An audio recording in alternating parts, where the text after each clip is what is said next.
पहले आपको और आपके परिवार को निर्जला एकादशी की व भीम शैनी एकादशी की बहुत बहुत शुभकामनाएं एवं बधाइयाँ।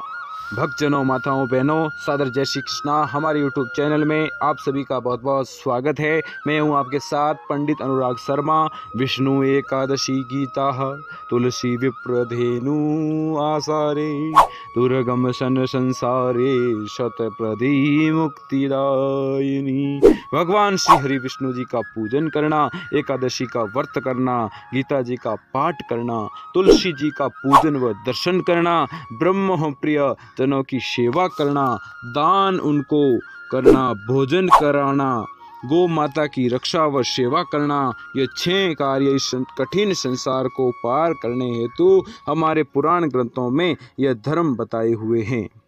पूरे वर्ष में 24 एकादशी आती है, लेकिन इस साल पुरुषोत्तम मास आने के कारण 26 एकादशियां हैं। इसीलिए सभी माताओं बहनों को निर्जला एकादशी का व्रत करना चाहिए, क्योंकि अगर आप बाकी की एकादशियां ना कर पाएं तो भी इस एकादशी को करने से आपको उन एकादशियों का फल प्राप्त हो सकता है।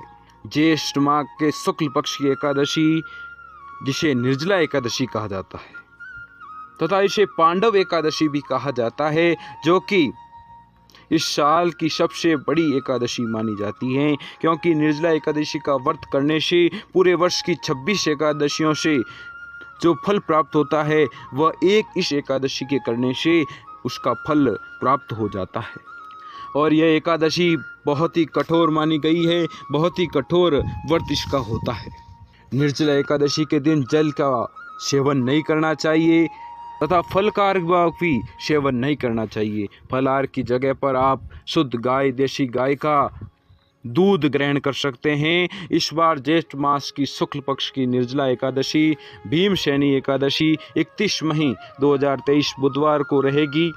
हालांकि तिथि प्रारंभ होगी 30 मई 2023 मंगलवार की शाम 6:17 से और 31 मई 2023 बुधवार की दोपहर 1:47 पर एकादशी तिथि समाप्त हो जाएगी, अतः शुद्ध एकादशी रहेगी वह रहेगी 31 मई 2023 बुधवार को ही रहेगी। और इसी दिन सभी भक्तजनों, माताओं, बहनों को एकादशी का व्रत धारण करना है तथा निर्जला एकादशी भीम शैनी एकादशी का व्रत पारना यानी व्रत खोलने का जो समय रहेगा 1 जून 2023 गुरुवार की सुबह 5:50 से लेकर 7:50 के बीच में आप इस व्रत को खोल सकते हैं, यानी पारना खोल सकते हैं।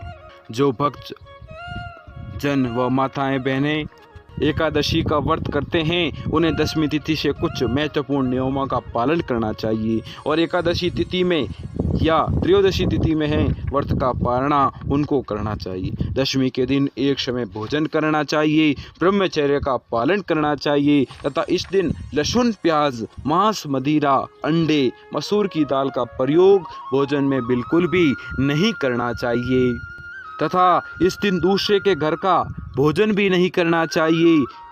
दशमी तिथि के दिन शहद नहीं खाना चाहिए और एकादशी के दिन सुबह जल्दी उठकर स्नान कर भगवान का पूजन करें और शुद्ध व पवित्र वस्त्र धारण करें। मस्तक पर तिलक लगाएं, एकादशी का संकल्प धारण करें। एकादशी के दिन आप जो भी फलहार के रूप में गाय के दूध को आप ले सकते हैं। एकादशी के दिन दाढ़ी कटिंग, शेविंग नहीं करानी चाहिए। शरीर के कोई भी अंग का बाल कटाना व काटना नहीं चाहिए, यह वर्जित माना जाता है। नाखून नहीं काटना चाहिए, झूठ नहीं बोलना चाहिए और क्रोध भी नहीं करना चाहिए। एकादशी के दिन अपने घर में ठाकुर जी का विशेष पूजन करना चाहिए और इस दिन किसी भी परिस्थिति में अन्न का सेवन नहीं करना चाहिए। इस दिन चावल नहीं खाना चाहिए, चावल नहीं बनाना चाहिए और पूजन पाठ में चावल का प्रयोग नहीं करना चाहिए। इस दिन आप अक्षत के रूप में जौ ले सकते हैं। एकादशी के दिन गौ की सेवा जरूर करनी चाहिए तथा इस दिन में सोना नहीं चाहिए तथा इस दिन ब्रह्मचर्य का पालन करना चाहिए और भगवान के नाम का उच्चारण करना चाहिए। ओम नमः भगवते वासुदेवाय नमः, ओम नमः भगवते वासुदेवाय नमः। और एकादशी की कथा किसी ब्राह्मण के मुख से जरूर सुननी चाहिए और कथा सुनने के बाद ब्राह्मण को दान दक्षिणा देनी चाहिए और इस दिन ब्राह्मण भोजन भी कराना चाहिए और पारणा करते समय ब्राह्मण को भोजन कराना चाहिए और इसी के बाद एकादशी का पारणा करना चाहिए। इसे आपको एकादशी का पूरा फल प्राप्त हो सकता है। भगवान लक्ष्मी नारायण का भरपूर आशीर्वाद निरंतर आप पे बना रहे। और आज हम एक आपको विशेष बात बताने वाले हैं कि जेठ शुक्ल पक्ष की निर्जला एकादशी के विषय में महत्वपूर्ण जानकारी देने वाले हैं। साल की सबसे बड़ी एकादशी निर्जला एकादशी होती है और इस एकादशी को भीमसेनी एकादशी भी कहा जाता है।